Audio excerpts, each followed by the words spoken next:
welcome to the Monday evening.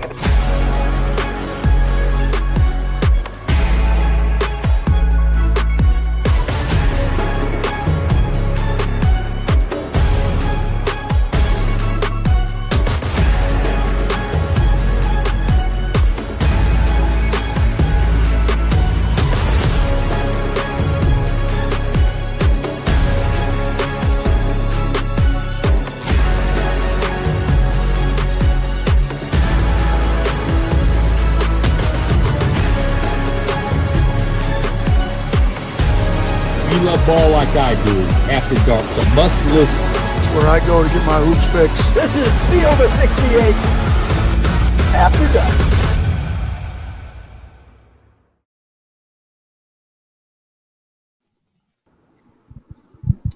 What's up, everybody? Welcome to a new edition of After Dark for the Field of 68. I'm Cam Smith, riding with my man Matt McCall and my other guy Kenny Frease for just a wild night of college basketball. Gentlemen, we have 4 teams ranked in the top 25 playing tonight. A couple of those teams play some extra basketball. I'm sure they got some dead legs and thinking about, the Baylor Bears and, of course, the St. John's Red Storm going back and forth at the Baja Mar Classic over there in the Bahamas.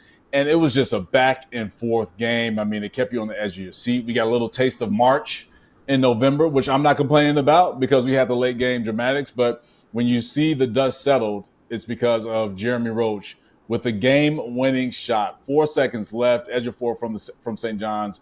Misses both free throws, opportunity to push his team up 4. Baylor gets the basketball, and it's fitting that Nochat Omir and Jeremy Roach connect on the final play to push Baylor ahead for Roach with that desperation 3 to knock it down. So, guys, just tell me what that last play, what was going through your head, and just the reaction after seeing Jeremy Roach knock down that game winner for Baylor. Go ahead, start us off, Matt. Yeah, I mean, you look at the free throw miss, and it's a loose ball. And St. John's is going after the loose ball. And it's, hey, if we come down with this, then we're going to win this basketball game. No question about it. And then in that moment, with the time left on the clock, you don't have time to set your defense. And look, Roach made an outstanding shot. I mean, it wasn't easy. There was a hand in his face. But it's a St. John's team that hangs their hat on playing really, really hard. The loose ball was up in the air. They're trying to go after it and get it. They don't come down with it, and now you're trying to sprint back. And in that situation, transition defense is one of the hardest things to teach in all of college basketball. And you're trying to load to the ball, but you have some players that are behind the ball, and he just made a terrific shot at the end of the day. I mean, this game came down to inches. When you look at the stats in the game, both teams shot it well from behind the three-point line. Neither team shot it well at the free throw line. The rebound margin was exactly equal. It was going to come down to one play, and that's what it came down to. And, this is what college basketball needs, though. We need these games right now. We need more excitement with the couple first weeks of the season. Yes, we had Duke, Kentucky, but to create more buzz around our game, we need stuff like this. We're entering the feast week, and this is good. And St. John's is going to get better from this game. I mean, this is the best game that we've seen all year, hands down, bar none, not even close. And it was exciting, and we're going to get away from the college football playoff now and not have to have another selection Sunday on a Tuesday night talking about football. Hopefully ESPN and everybody were talking about this because this was awesome. And this was a great game, and it was a lot of fun to watch, and it could have gone either way. Baylor just made the play at the end, and look, we can point to the officiating, and there were some questionable calls and everything like that, but this was fun to watch, and credit Baylor for making one more play. But that's what they made. They just made one more play. Yeah, I mean, there was so many times during this game where you're looking at it and you're like, St. John's won. I mean, in the first half, in the second half, in first overtime, second overtime, you felt like St. John's is going to win this game.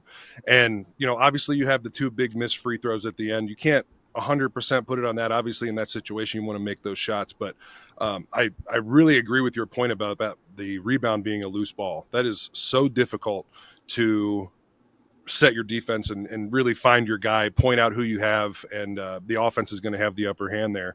But it's really crazy when you look at the stats, like you were saying. Rebounds are the same. Turnovers are pretty close. They didn't shoot well from the free throw line. They both shot similar percentages from the 3-point line. It was just such a back and forth game, and the way that Baylor was able to claw back in it was because of their physicality on defense. In the beginning of the game, I was talking to some people, and St. John's just had them on a rope. Everything they were doing, they was straight line drives. They're kicking the ball out, one more pass, another straight line drive or a three. It's really difficult to play defense when you're kind of giving up those easy opportunities because you're just on a string the whole time.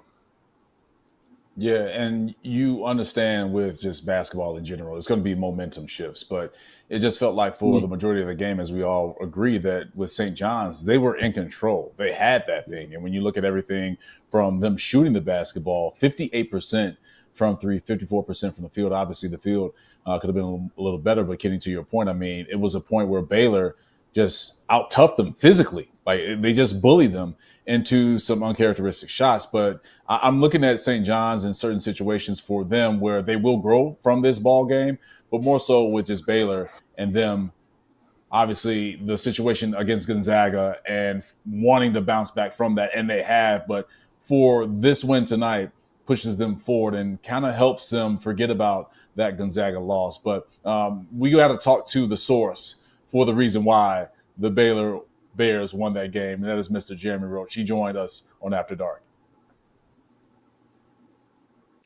Let's open up the doors of After Dark to the man, the star, the guy that hit the game winner for his Baylor Bears in double overtime against St. John's, Mr. Jeremy Roach. Jeremy, I was worried, man, because you played so much basketball tonight. I'm just glad you're sitting down as we do this interview. Yeah, it's good to get off my feet. I mean, double overtime, my whole jersey's wet. I mean, I was cramped up a little bit. Kind of got through that double overtime, but it's just amazing to get out with that win. I mean, I knew I kind of didn't cost the game, but those free throws down the stretch late in the second half, front end of the 1-on-1. Then Kadari came down and got the bucket. Then we went to double or overtime, then double overtime. So I'm just glad we got the win. I mean, that's the biggest thing. Yeah, for sure.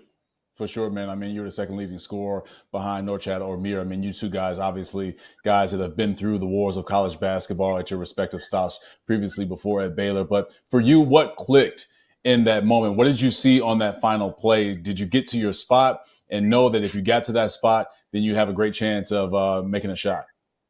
Yeah, I knew. Once he missed the second one, that like I was gonna have a chance to either get to the rim or just have a good look at three because I know they didn't want to foul. And they weren't going to be over aggressive. So I kind of got to my 1-2 from the 3-point line, and I kind of knew it was going. I was fading a little bit to the left, but I kind of knew it was going in, and that's something that I always work on. Just trusting the work, trusting what I do. I work out before or after practice in the morning, so like just trusting that, and then trusting the man above. That's the biggest thing.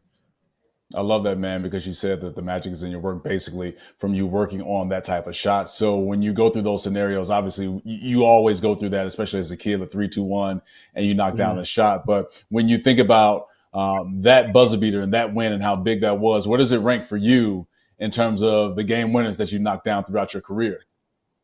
That one might be up there. Because double overtime. I mean, our backs was against the wall. People probably thought we were going to lose when we were down 4 with a minute left. I mean, like that's definitely probably a top 2 up there for sure for me. Yeah, man. Yeah. When you think about just the war of attrition that was that game, what did you find out from your team? Obviously, with the start and what happened with the Gonzaga game, you guys bounced back tremendously and really showed what your mental toughness is and also physical toughness. But when you think about this game and what you guys were able to overcome, what does it say about this Baylor group moving forward? I mean, that we're super resilient. We've already been battle tested. And it's only 5 games in. We've already been battle tested like it's midseason. I mean, the Gonzaga game, a couple of scrimmages. I think that Gonzaga game really helped. I mean, I feel like in the second half, we were kind of in the same position coming out of that game, and we kind of just splintered. Went off into our own thing. So this game, we were in the same position. Just kind of wanted to stay together, stay as a unit, kind of wanted to get stops. I think that was the biggest thing, just coming together getting stops. And I think that helped our offense too, a little bit too. So. Yeah, 100%. I can't let you go without asking about your teammate, Norchad or Mir, man. Just how physically dominant he was tonight. 24 points, 10 rebounds. I mean, there was one point where he had it was a 2-on-1 break, and he was by himself, but got the major block against Ejiofor to really just stop that momentum for St. John's. I mean, but how special is he as a teammate, but when he gets himself going? I mean, he's super special. I mean, I've been playing against him for 2 years, so I kind of know what he brings to the table. He's a double-double machine. He's just a dominant force on the glass. Like, I mean, just big possessions. When we miss open shots, he's down there battling with 2-3 dudes on his back. He's pushing them off. I'm like, I mean, that's just what he does. He does it in practice. So, I mean, he's already been battle tested. So that's what I'm saying. I've already seen it from him coming from Miami. I knew playing with him now is going to be so much better that he's on my side now. Yeah, I was going to say for sure. Now he's on your side and definitely helping you get wins. So, Jay Roach, we appreciate the time, man. Thank you for joining After Dark. Major shot to get that win for your Baylor Bears in double overtime, the game winner. So we'll see who you guys will face between the winner of Tennessee and Virginia for the Baha Mar Classic over there in the Bahamas. Thank you. Thank you so much. All right, you heard it right there from the source, Jeremy Roach, with those 20 points, 3 of 5 from 3, and just saying that he knew that with the work that he put in on that shot, that when it left his hands, it felt good. But how uplifting, guys, is this win for Baylor, especially moving them forward? Obviously, they're waiting for the winner of Tennessee and Virginia in the championship of the Baha Mar Classic. But, Matt, you really have to believe that this group found something and revealed something about themselves after tonight's win. Look, you have to look at their schedule too. Right, the first 2 games of the season, they're going to play Gonzaga, and they don't play well. And they turn around and play Arkansas, and they get a win. So they're not shying away from playing really, really good teams, and I think that prepared them for this game in this moment. 2 of the best transfers in the country, and you knew it was going to take a little bit of time for everybody to click. I mean, anyone in the country would have taken both of those guys, and Norchard Armary. To me, the guy that's a little bit the glue guy that doesn't get enough credit is Jaden Nunn. I mean, he goes for 12 and 8 tonight. He was there with Scott Drew last year. He knows the system, knows the style of play. He knows exactly what his coach wants. He's grown, he's developed, he's gotten better. And so that piece of, look, everything that they lost, they bring in 2 high-level transfers that anyone in the country wanted to get on their team. And you get a couple guys returning. Of course, you're going to take some lumps. It's going to take some time. It's early in the season. But, again, credit this team, credit this staff for putting this schedule together to play these high-level games and not shy away from it. There's so many coaches early in the season. It's like, hey, we're only going to play guarantee games. Look, I'm a former head coach too, so I get it. You're trying to get wins. You're trying to put yourself out there and understand, try to get confidence within your team. But Scott Drew doesn't do that. And there's other coaches that don't do that either. Nate Oates at Alabama, he doesn't do that. Bring on everybody. Let's go. Let's play. Let's see where we're at. Let's grow. Let's get better. Hey, Baylor's got a matchup with UConn coming on in a couple of weeks too. So they're not shying away from anybody, and I think it's only going to make them better and improve them for Big 12 play. Yeah, and that's right, Matt. I mean, with that matchup against UConn at UConn, and then also getting into Big 12 play, Kenny, you can't duck smoke, right? Because ultimately that's going to make you a better team. And so for a guy like Scott Drew and the other coaches that Matt named, they intentionally test their teams early. And I'm always a big believer in not having these like cupcake schedules. Like, you want to know what your team is early on and test them that way, because when you get into conference play, of course, when you get to the tournament, you're going to have those tests, right? And you want to see how you can pass those tests, and maybe the examples that you see early in the season can give you the answers. Yeah, I think it's a give and take, because you have the committee that's picking the teams at the end and picking those 68 teams that are going to be in, but you also want to make sure that your guys are going to be ready for those challenges that you get in March. But I mean, I look at Baylor, and you have 7 guys scoring double figures, and they account for 97 points. I know it's double overtime game, stats are going to be inflated, all that, but that's balanced scoring. And then a guy like Edgecombe, I mean, he's so fun to watch because he's so athletic. The sky is the limit for that kid. Athleticism can take you really far, and I think you can already see that he has the skills that are going to be needed to be a really high-level basketball player. So I think there's a lot to be happy about and to be excited for this season for the fans and for the team. Yeah, Edgecombe didn't really shoot the basketball that well, had a tough game. Obviously, he was dealing with some injury issues.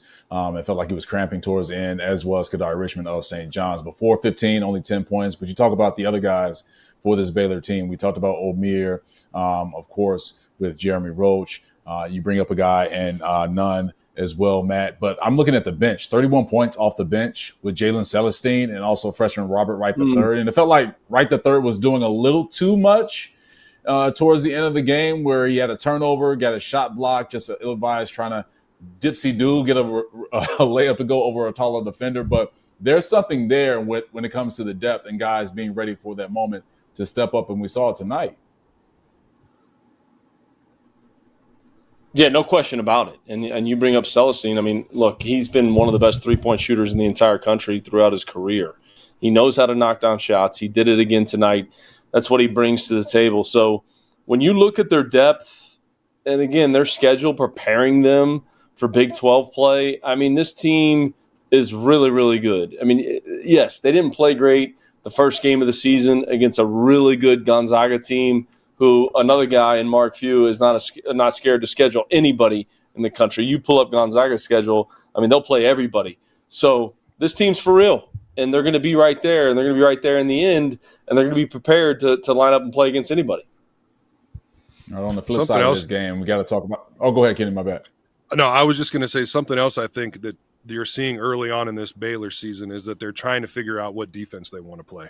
You know, you see them switching from that zone back to man, and, you know, they're having some problems in both of them. You saw it in the first half of that game.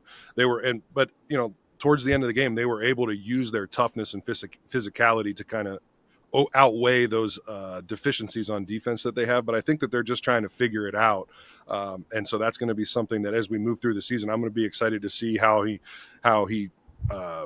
kind of tries to decipher which teams he's going to play that zone, if he's going to mix and match every game or, you know, kind of run both. So I think that's going to be an interesting thing to look forward to as well. Yeah, speaking on the physicality of that Baylor defense, it really pushed St. John's more out to the perimeter, but also not just forcing them out there. St. John's really thrived from three, 58% from three from that group. So that's the flip side of this double overtime thriller that we have between Baylor and St. John's. You have on one side, as we mentioned, St. John's felt like they controlled and had the momentum of this ball game as they really fought their way back through it. And when you look at that towards the end of regulation, also the first overtime, you're thinking that St. John's will pull this out. But how do you take this now if you're Rick Pitino and also this roster guys, when you look at what was there, what was in your hands of trying to knock off the 13-ranked Baylor Bears, and now you're on the flip side of that and having a letdown? Yeah, I don't know if it's necessarily a letdown, right? I mean, with a big lead like that, and you don't win the game, it's early in the season, and this is teaching points for Rick Pitino. This is why he's one of the greatest college basketball coaches of all time. That film will be broken down tonight, and they will know exactly what they did wrong, and they will be told exactly what they did wrong. At the end of the day, make a couple more free throws, the game's over. You don't want to put that on a player like Zuby, who had an absolute outstanding game, 22 points, 10 rebounds. He just missed 2 free throws in crunch time, which a lot of people are going to remember. But these opportunities for these teams this early in the season are growth opportunities. And this St. John's team is for real. And we all thought this last year in terms of St. John's. We thought that Rick Pitino was just going to be put in there because he's Rick Pitino, and he's going to will this team to an NCAA tournament. And they were close. And you know what? They made some adjustments. They got some retention. They pulled some guys from the transfer. They did a couple different things, and they're going to be right there in terms of winning a Big East championship. There's no question about it. They're one play away from knocking off the 13th ranked team in the country. Just one play away. And that's what this game came down to. They looked terrific against New Mexico this past weekend. I mean, when you watched Rick Pitino coach on that sideline, you'd never know that he was coaching against his son, the way that he was coaching that game. It was fun to watch, the Pitino versus Pitino matchup. But, man, if my dad was on that sideline coaching against me, man, I would hope he wouldn't be nearly as intense as Coach Pitino was in that one. But this St. John's team is for real. They're for real. And they're one play away from winning this game. And he's going to go back, and he's going to dissect this film, and this team's going to bounce back from this, and they're going to be better for it, and they're going to compete for a Big East championship. Yeah, I think one of the big things that some people are overlooking at this point is that St. John's was 8 for 11 from 3 in the first half. When you shoot like that, it's going to be tough for any team to stay with you. And, you know, if they're shooting 35, 40%, they make 4 or 5 threes rather than 8. I mean, that's a 9 to 12 point difference, and they're up by 18 in the first half. So it really just kind of evened out. I know that they made 6 threes in the second half, which is still a lot, but I think that's a big difference, and that's where that giant lead came from. So once those things kind of evened out and Baylor's defense was able to do more inside and they weren't just knocking down basically every three that they're taking, that's a big difference in the second half. Yeah, 100% on that, Kenny. All right, we're going to take our first break here on After Dark as we wrap up that Baylor St. John's thriller. And yes, I'm in agreement with Matt, I believe Kenny as well, that we have the game of the year so far between Baylor and St. John's with that double overtime win for the Bears at the Bahamas. So we'll see everybody after the break. We got more to talk about, especially the Indiana Hoosiers. Kind of looking funny in the light, especially after that game against UNC Greensboro. If you haven't heard by now, we have partnered with BetMGM for the season. We'll be using BetMGM lines to make all of our picks, and we'll have special offers for the listeners and the viewers. Download the BetMGM app and sign up using the bonus code FIELD.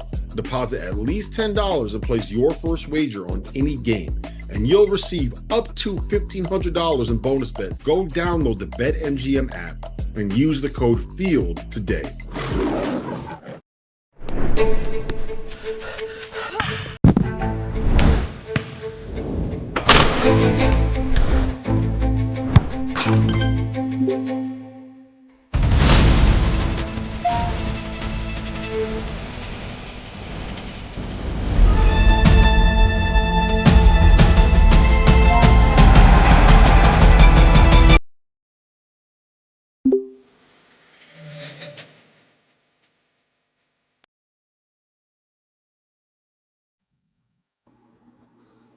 What's up, everybody? Welcome back to After Dark. Cam Smith with Kenny Frease and Matt McCall as we continue on with this just interesting and, let's just be honest, wild night of college basketball as we continue through Feast Week. But let's go over to and speak on the Indiana Hoosiers, who opened up their doors to Bloomington against UNC Greensboro. And guys, I hinted towards this before we went to commercial break, and it's really the opposite with Indiana in comparison to Baylor and other teams that just go out and look for smoke to prepare themselves for the season. It feels like the Hoosiers are doing the opposite, and tonight almost cost them against the UNC Greensboro team that is very good at shooting from the arc. But tonight, that wasn't the case, but also opens up even more questions for the Indiana Hoosiers and them defensively of not being able to control teams like UNC Greensboro. So when you have the amount of transfers that are coming in, of course, it is still early on in the season for this group, and they're finding their chemistry.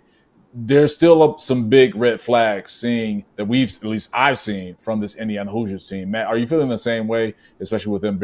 I'm not going to say barely escaping, but it feels like they should have dominated this game more than what the final score indicated, 69-58 against UNC Greensboro.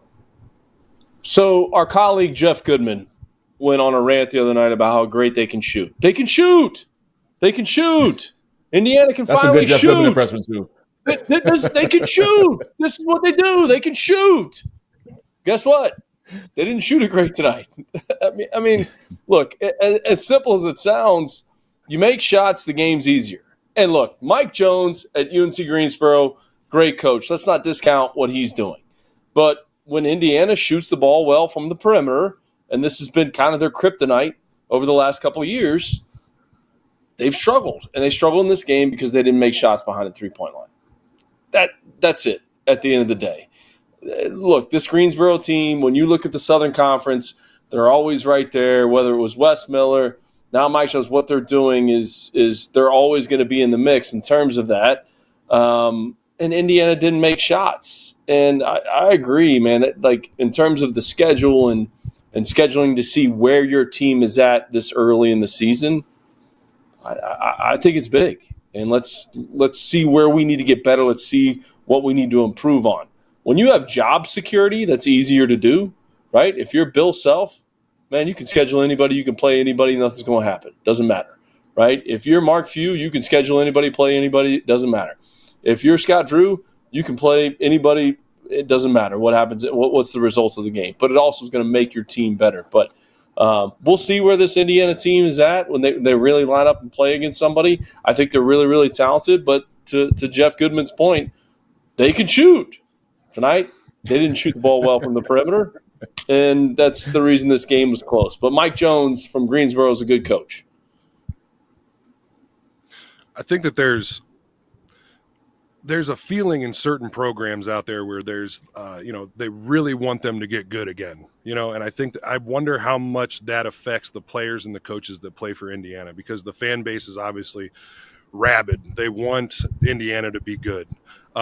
Tonight, it didn't pass the eye test. I watched 3/4 of that game. I tried to watch as much as I could with all the other games on, and it was just, it didn't look right. It was like they're losing, or they're only winning by 5 with 12 minutes to go in the second half, I want to say.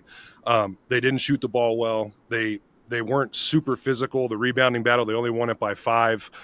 They turned the ball over quite a bit. I think that those things, on top of all the pressure that comes with being an Indiana basketball player and wanting that program to get back to where it was, I think that is something that people sometimes don't take into consideration when you're looking at these young kids and coaches that are trying to find their way into college basketball. Yeah, and that's the interesting thing about me with Woody's team and the Hoosiers, right? When you have these guys coming in, the transfers that they have, of course, but just along with the size that they're bringing in, and you only win that rebounding battle by 5, 43-38. That's one of the red flags that I see with this Hoosiers team, where they should be doing more. And it's not so much that, okay, well, this is Indiana against UNC Greensboro, but Mike, you alluded to of what UNCG has been able to do in the SoCon. This is a traditionally strong program. They can get after you if you allow them. And again, let's keep this in mind. This is a team that didn't shoot well at all from 3. So just think about if they were staying true to what their character is and what their consistency is from 3. We're looking at a potential upset against Indiana. That's just how tight this game was. Now, of course, you have situations where Bryson Tucker made some big plays and Miles Rice, a freshman and a sophomore, helping you push forward to get this win.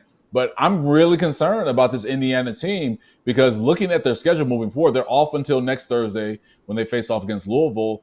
But the only team that I can see when it comes to a ranking attached to their name, or a team in terms of with talent that can really get after you with their offensive capabilities, is Rutgers. And that's not happening until early January. So that's really when you get into conference play. And that could be dangerous for this Hoosiers team, Matt. Yeah, no question about it. And here's the other piece, too, that I'll say. There's a human nature element, right? You beat South Carolina, Power 4 team. You beat them by 16 points. You turn around, you're saying, you know what, we'll be fine against this 2-2 team, or 2-1 team, Greensboro team. We're way more talented. They're not going to come in here. There's no way that they even compete with us. We'll be fine. Like, that's that human nature element that coaches always battle with their players. Like, no, we're not fine.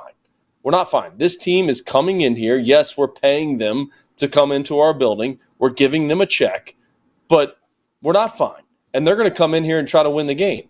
And you look on the backside of this schedule in terms of who they're playing next, and you just alluded to it. They're not playing for another week, but they're playing Louisville. Let's just get to the Louisville game. We'll show the country what we're made of. Because Louisville has revamped their program. Pat Kelsey has brought a lot of transfers in. Let's just get to that game, because that'll be really exciting. Is this game against Greensboro, who, oh, by the way, is a really good team, is going to be really exciting? We'll be fine. We just beat South Carolina, a Power 4 team, by 16 points. Like, that is that human nature element that coaches are constantly fighting with their teams, especially at this point in the year. Once you get to conference play, there's a championship on the line. Like, that, you can throw that out the door. But trying to motivate your team to play against someone that you know you're better than, you know you're more talented than, but hey, that team's coming in there to win. Like, they're coming in there to win. Like, I mean, when I was at Chattanooga and we were getting bought by teams, like, we were going in there to win. And that was our mentality.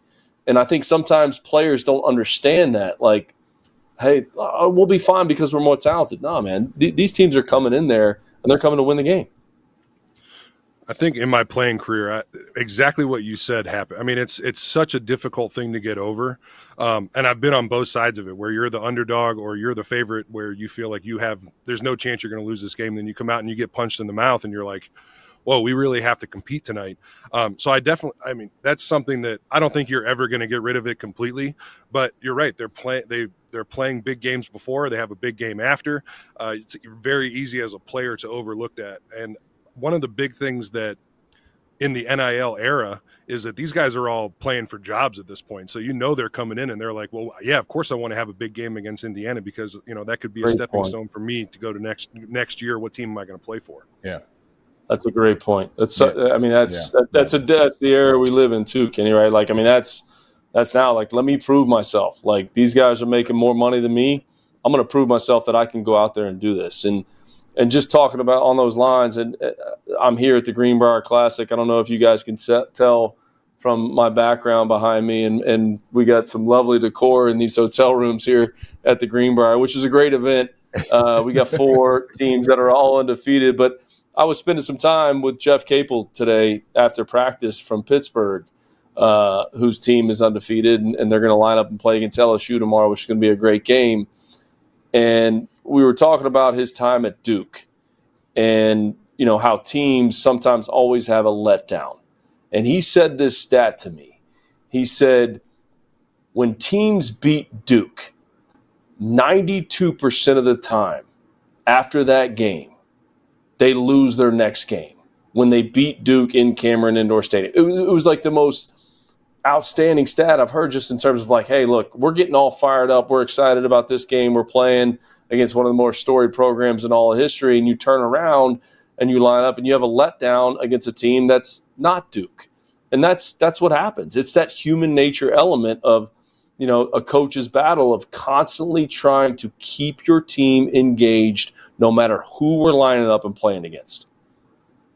Yeah, and I'm not trying to pass blame on the coaching staff or players, but also you bringing up the fact of where you are too, man. Like, it's interesting. I feel like you're being kidnapped with the background that you have going on right now, man. So beautiful place. I hope there's no beautiful place. The Greenbrier, beautiful place. Supposed to play golf on Saturday.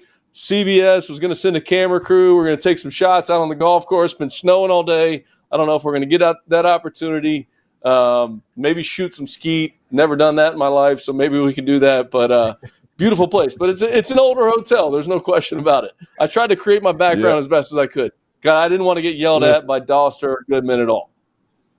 Oh, no, they're going to yell at you regardless. So that's going to happen. So I'm sure you're probably getting text messages already as they're watching. But I was just so concerned for you when you came on. I'm like, wait a minute, hold on. Is Matt okay? Is he in a safe space right now? Hopefully he's not being kidnapped with the whole decor behind you. I'm good. But you know what? I'm a team player. I always want to make the background look good because I know that's very important to the field of 68. So we're good, man. We're all set. All right, there you go. I mean, one last note on just a kind of, mid-major team facing off against one of these P4 teams. And I'm thinking about my time at Southern Illinois when we went to Bloomington to face off against the Indiana Hoosiers. And it was one of those situations where we punched them right in the mouth. And this is a situation for us where we knew what we wanted to compare ourselves to this team, but also was an early season game, and we're mentally, physically getting ready for not only our conference tournament in the MVC, which is very tough back then because you still had Wichita State in the conference as well. We know Creighton back then, when the players that they were able to have were still in the conference, but we understood the opportunity that was ahead. And in that first half, we can feel that the Hoosiers were taking us lightly until they woke up and realized, to your point, Kenny, that they have to go out and play and have to compete. So hopefully it's a wake-up call for Woody's group, especially their big guys, their front line, because when you win that rebound battle, you're only +5 in that category. It's a major concern when you get into Big Ten play. And we know what the Big Ten is. It's going to be physical on that glass. And so we'll see moving forward with the Indiana Hoosiers how they rebound from this. And I'm saying rebound like they lost this one, but you look at how this game flowed in the second half, there's really not much you can celebrate if you're Indiana. They have to get back in the lab and get to work, Kenny. Yeah, I mean, that's at the end of the day, it's a long season. This is going to be one game for them, and they need to make this their worst game. And I think that it is going to be a wake-up call. They're going to have to go through this film session, and they're going to have to say, Coach, I'm sure Coach Woodson's going to be looking at him saying, this is the guy that out-rebounded you, because I know that's exactly what Sean Miller or Coach Mack would have been saying to me when I was at Xavier. This is the guy that out-rebounded you. And so going forward, they need to go into every game knowing that it's the most important game that they're going to play. That game that you have today is the most important game you're going to play because Indiana's playing in it. And I think that's the mindset you got to have going forward and not let this control your season. And once again, the Hoosiers do not play until next Wednesday against Louisville, so they will have a lot of those practice sessions, Kenny, where it's going to be some real talk happening in those film sessions and also on the court. Go ahead, Matt, before we go to break. Yeah, just their schedule preparing them for Big Ten play. I mean, I think that is something to think about. Are you going to go through any level of adversity? Because guess what? When you get to the Big Ten, it's coming. And it's coming every single night. I don't care who you're playing against, who you're lining up and playing against, on the road, at home, adversity is coming. And their schedule, it's not preparing them for that. How do you handle when it doesn't go well? How do you handle a loss, right? Like how does your team respond to that in this day and age where you're in the transfer portal, you're having new players, different pieces, everything. Look, everything's great when it's all going well and we're winning games. But how do you handle when it doesn't go well? And the Big Ten is going to push you and test you, and to not really get pushed and tested. And I think the Louisville game will be, a test for them. There's no question about it coming up in a week. But outside of that, they're not getting pushed and tested before league play starts. And league play is coming, and it's coming fast. And it's going to be every single night. Speaking of getting pushed and tested, we're going to take a break right quick, Kenny. But when we come back, we're going to talk about Syracuse, Texas, in Brooklyn. That was a back-and-forth game that we're going to tap into after the break. This is After Dark. Stay with us. Now that college basketball season is back in full swing, I need to remind you guys about our partners over at Autograph, where the real college hoops fans reside. The Autograph app curates all of the best content for every sports fan and every sports fan's favorite team. Podcasts, blogs, analysis. It's all there without the nonsense from the talking heads that don't actually watch the games. And there's a bonus. Consuming content on the Autograph app earns you coins that can be redeemed for rewards for things like no-fee tickets or signed jerseys from your favorite players. There are a couple new features in the app that I need to let you guys know about as well. Autograph Replay gives you a quick-hitting summary of the previous day's news so you can keep track of all the important things going on with your favorite teams. And Autograph Rooms allows you to chat in real time with the true voices of fandom within your team's community. So go to the link in the description or scan that QR code on your screen and download the Autograph app. What's up, everybody? Welcome back to After Dark, the Field of 68. Cam Smith with my guys Kenny Frease and Matt McCall. Gentlemen, we are in Brooklyn with this conversation, speaking on Syracuse and Texas. And just to be honest with you guys, I was flipping back and forth between Syracuse and Texas and Baylor and St. John's because I'm like, all right, I'm not trying to miss anything, but it felt like the climax and the culmination of both of those games. You couldn't get one on the iPad. You got to get one going there. I couldn't do it. I couldn't. Look, man, I had too much going on. I got a 7-year-old son that's staying up past his bedtime, knowing he has to go to school tomorrow. And then I have a 4-month-old daughter. My wife has been working her tail off. So it's like, it was my time to take care of the kids. So I'm like, I'm trying to do so many different things. I'm like Tom Cruise in Minority Report, trying to take care of everything. There's a lot going on. There's a lot going on. Yeah. There's a lot going on. I was in this room trying to, make sure my camera didn't shoot the wallpaper in the Greenbrier. So, but this game got off to like a rough start, and then Carmelo entered the building. Carmelo and his son's like committed to Syracuse, and you didn't want the camera to like pan to Carmelo and be like, did we make the right decision? Like, are we sure this is where we're supposed to go? But it ended up being a good game, a competitive game. No question about it. Neither team shot it well from behind the 3-point line. Syracuse shot at 23%, Texas shot at 26%. But Texas is talented. They're talented. And I like, Adrian Autry. It's, he's in this predicament of how are we going to play? Taking over for a living legend in the whole Syracuse zone. You have to try to do it. And I've said this about Kyle Neptune. You have to try to do it, as a head coach your own way. And been playing a lot of man-to-man, went back to the zone, and they had some success in it tonight. But this was a competitive game. But this Texas team is no question, extremely talented. And to see this game, being close coming down the stretch was good because it did not get off on the best start, not until Carmelo entered the building.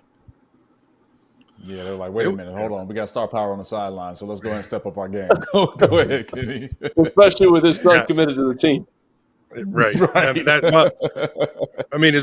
You're saying it as a joke, but I mean that's real. So they definitely are thinking about that. Yeah. I think that Syracuse is kind of run into that situation where they're playing zone defense in the first half, and it's the same thing that I was talking about with Baylor. I mean they're letting the ball get to the free throw line very easily. And then they're just Texas just picking them apart on miscommunications, overloads in the defense, and they're getting drop down dunks, they're getting wide open threes, and that was something that Syracuse made a change, and they started going man to man and having Lampkin go out there and jump ball screens and really just pick up the pace of the defense, and I think that was something that was a big turnaround, and obviously Lampkin was a huge energy burst in the second half that really brought them back. I think he scored like 7 points in 3 possessions or something. I can't remember exactly what it was, but he's getting the ball in the post. He banked in a 17-footer. I mean, you got to love that. And then, when he gets the ball down the post, he's powering through guys, finding his spot, taking his time, and just getting his shot up. I love watching the guy play, and he was definitely the heart and soul of Syracuse today. Yeah, Kenny, I think this too. Like, you look at the shot selection in the beginning of the game from Syracuse. The ball never got to the paint. They're just bombing 3 after 3 after 3, and it's like eventually you have to start getting that thing at least to hit the paint first before you take those threes, right? Like, take all the open threes that you want. But if the ball doesn't hit the paint first, I know. Like, if the ball doesn't hit the paint first, either off the catch or off the bounce, don't take those threes, especially when they're not going in. Look, if we're coming down off the bounce and the ball's going in from the three-point line without any ball movement or player movement, great, okay, like this may be our night. But that wasn't the case early in the game. And they got more movement, and the ball started to get there a little bit more. But the beginning of the game, I mean, they were getting blown out, and the ball never hit the paint. Yeah. And it kind of seemed like that's where they went back to that. It kind of seemed like they went back to the second half. The strive for greatness threes. I like to call that, Matt and Kenny, where just like guys are just hoping and wishing that they can just get some things going, especially in that setting inside of Barclays with Carmelo and his son there at the game. But you have to, it goes back to just almost the basics of basketball, right? I mean, you want to make sure that you work from inside out, especially when you have a guy like Eddie Lampkin in there that can do some damage inside of that block. But looking at Syracuse from the free throw line, this is a team that went 9 of 18 from the free throw line. Kenny, you and I were talking a little bit before we went into the show. Is like you can't have that poor of a performance at the line and expect to win a basketball game, no matter who you're playing against. Right. Well, I mean, Texas is, like you said, they're a very good team. They're going to be, I mean, right now, probably top 30-ish type of team. That can't be the reason that you're losing games. You look down the stat line, the turnovers were basically the same. Rebounding, there wasn't a huge advantage for either team. That one big thing that you see is they only made 9 out of 18 free throws.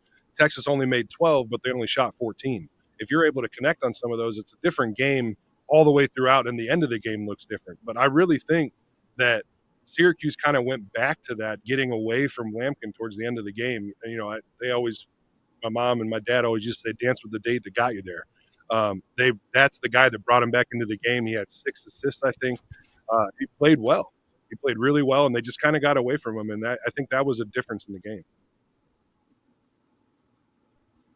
Yeah, Matt, when you look at Trey Johnson, who obviously struggled shooting the basketball for Texas, very talented kid, obviously will have his decision awaiting him after the end of the season if he wants to turn pro or stay, obviously, with a guy in his position. The NBA will be calling his name, but didn't have a great shooting night, but still kept himself involved in the game, especially getting to the free throw line and helping Texas push forward for himself. So what did you see from Trey Johnson, even though he didn't shoot the ball as well, 4-18 from the night in this game that, open your eyes a little bit? Yeah, I just think, again, we've talked about this a bunch. Like, it's early, and for everybody, you're still trying to pick and choose your spots. You're trying to feel out your teammates. You're playing against higher level competition. So it's still early for all these teams. It's all about getting better, improving? How can we learn from this game to prepare us for the next game? I know that's coach speak. I know that's what it sounds. But even for players to try and figure out still who your teammates, who you can trust, go to at certain points in time of the game. What actions are we running that really work for us? Playing against zone, playing against man, whatever it may be. So I think it's so early. He's a terrific player. And this team is good, and they're talented. And like you said, he's going to get his name called at some point here. But we'll see what happens in the next one for this team.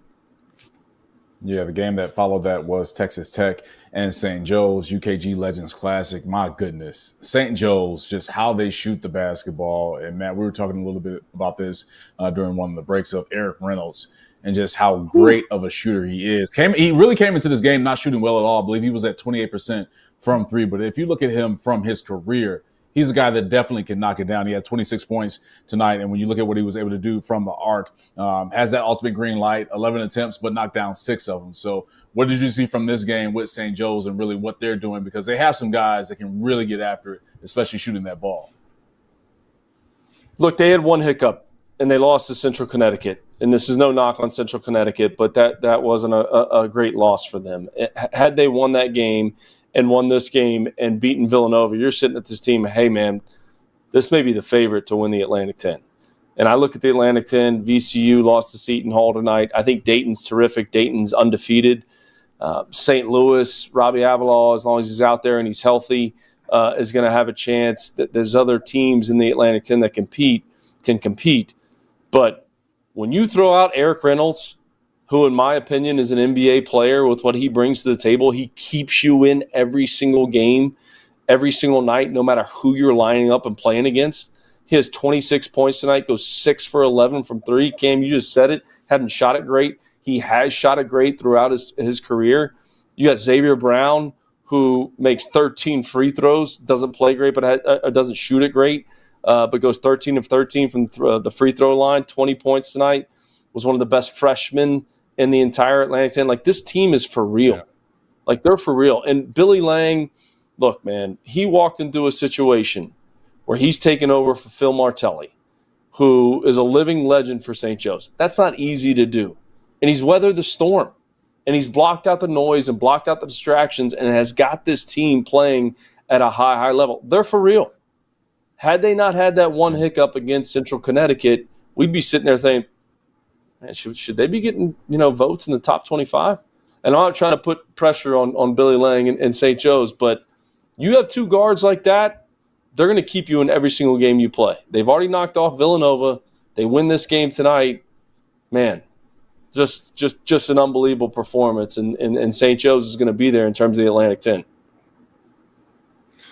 I think it's interesting. Obviously, we didn't get to watch a lot of that game because the show was already started. But you look at the rebounding battle. Texas Tech, they win the offensive rebounding battle 17-6. Everything else kind of equal. That doesn't sound like a team that lost, right? But then you look, they committed 21 fouls. So you have a guy that goes 13 for 13 from the line. St. Joe's as a team didn't shoot the ball great from the free throw line. But to me, you look at the stat line, and that's got to be the difference in the game, obviously. And then you have a guy that shoots 6 for 11 from three. That's going to be a help to any team. But, looking at this stat line, if you just told me what happened, I would have said, yeah, probably Texas Tech probably won that game. Just with 17 offensive rebounds, that's a lot, especially when you only get 6 on the other side. So, St. Joe's is a credit to them to be able to overcome that and, come down the stretch there and win the game. Yeah, and overcoming a guy, JT Toppin, you see the stats right there from what he was able to do, 22 points and 18 rebounds. Ooh. I don't care where you play, who you play against, but you get 22 and 18, you're putting in some serious work. And Kenny, I see you shaking your head like, oh, yeah, you're definitely putting in work. But, Matt, when you have a guy like JT Toppin for this Texas Tech team, obviously that is the piece for your team to have success. But you got to have the other guys step up and join them to make you a more lethal attack. But Toppin is a guy we saw last year at New Mexico as a freshman. He is really talented and so versatile in so many different ways on the floor. Yeah, and to think that this is only his second year in college, to be able to go out there on the floor and do what he's doing at that level. I think sometimes as a coach, when you have a player of his caliber, and look, there was other guys that played well for Texas Tech, right? Yeah. Williams goes for 18. Chance McMillan had 17. Like it wasn't like there wasn't other balance out there on the floor. But when you have a player of his caliber, you get caught up in just trying to play through him the entire game, or just get caught up in trying to run actions just for a certain player. And I look, going even back to the Duke Kentucky game, late in the game, you see Cooper Flagg, the ball's in his hands, the floor doesn't really move a whole ton because you get caught saying, okay, we're waiting on this guy to make a play because he's the best player out here on the floor. I think that happens sometimes when you have a player, of Toppin's caliber. But terrific performance. But again, credit St. Joe's. I mean, they found a way to win this game. And they're really, really good and have one of the better backcourts in the entire Atlantic 10. And it's going to be fun to see, how this A-10 season plays out and, where St. Joe's finishes.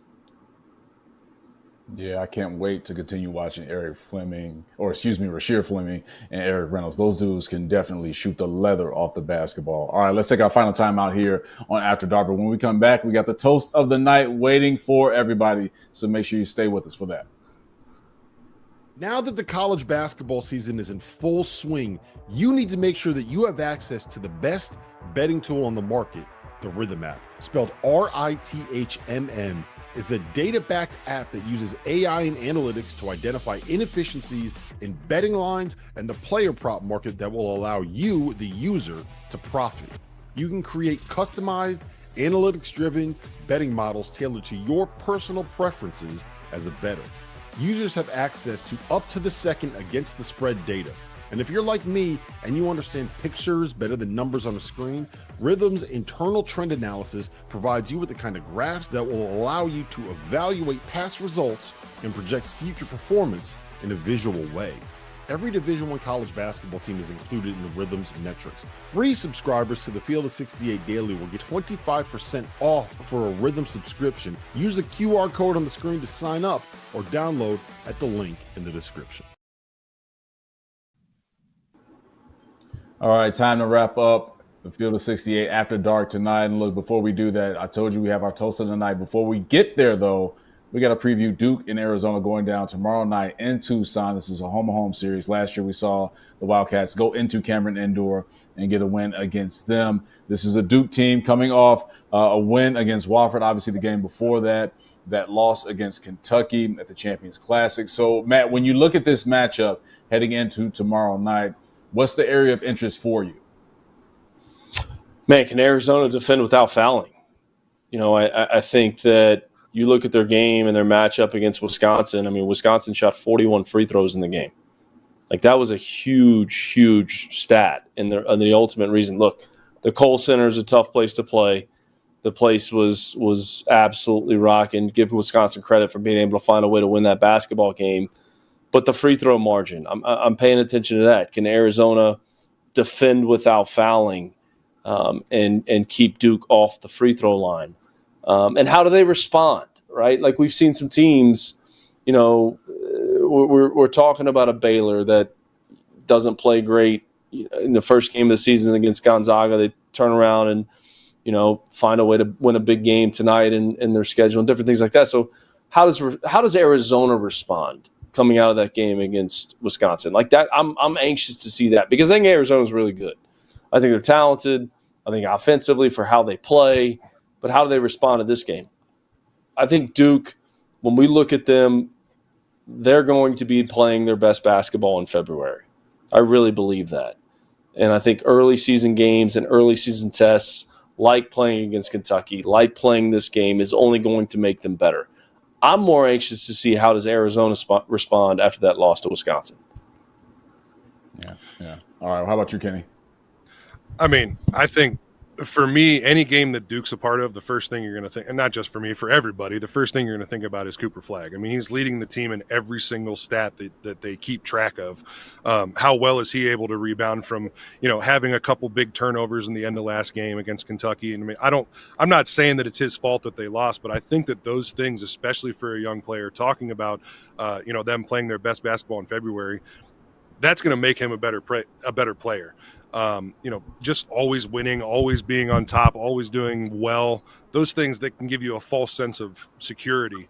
And I think that the games that they've played so far, especially with Cooper Flagg, the experience that he's getting from that is going to be big coming into this game. And I mean, look, both teams can score the ball at a really high clip.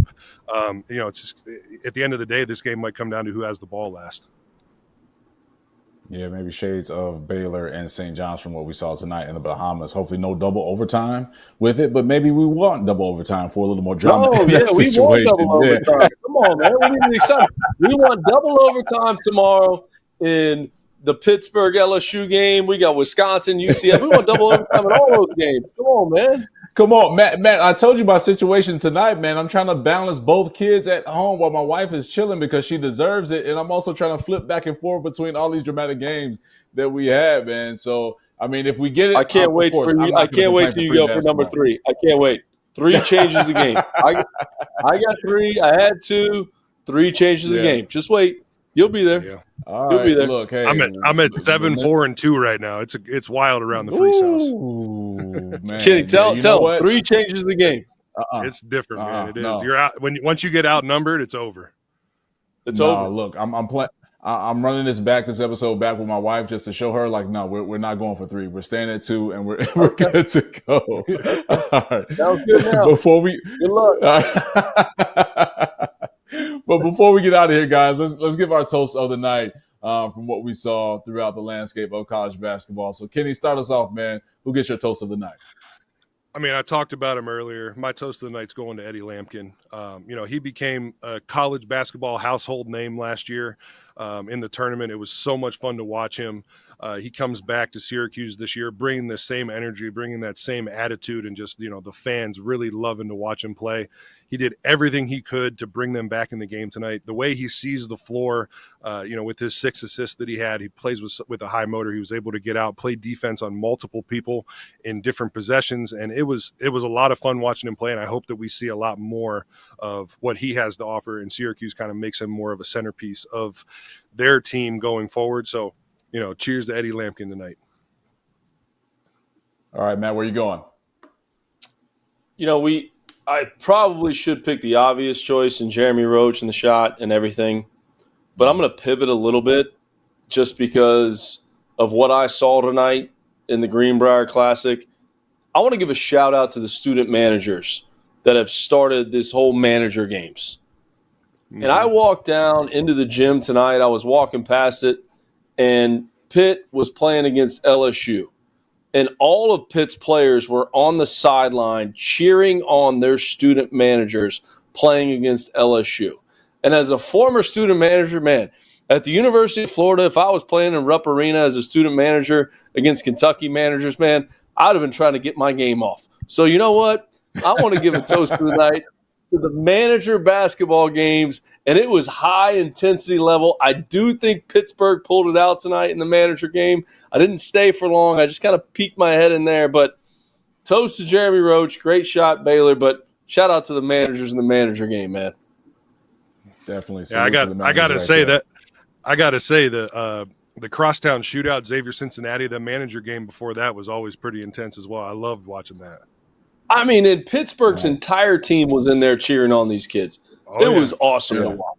Mm-hmm. I love that. All right, guys, before we get out of here, I got to give my toast of the night. I was going to go with Drake of the Missouri Valley Conference with that nice win against Miami, a P4 team. But I'm thinking about earlier in the show when Matt gave the best Jeff Goodman impersonation that we have ever seen. They make shots. They can shoot. Indiana can shoot. Indiana can That's finally a good Jeff shoot. Goodman impression. So toast to my man, Matt McCall, on the best Jeff Goodman impersonation right there. Because what can Indiana do? They can shoot. They can shoot. Well, Jeff, they didn't shoot well tonight at all. They did not shoot well tonight, Jeff. They did not. Not at all. All right, it was fun speaking with you guys tonight on a wild night of college basketball. For my man, Matt McCall and Kenny Frease, I'm Cam Smith. Thanks for tapping into After Dark. See everybody back here tomorrow. Stay tapped in with the Field of 68.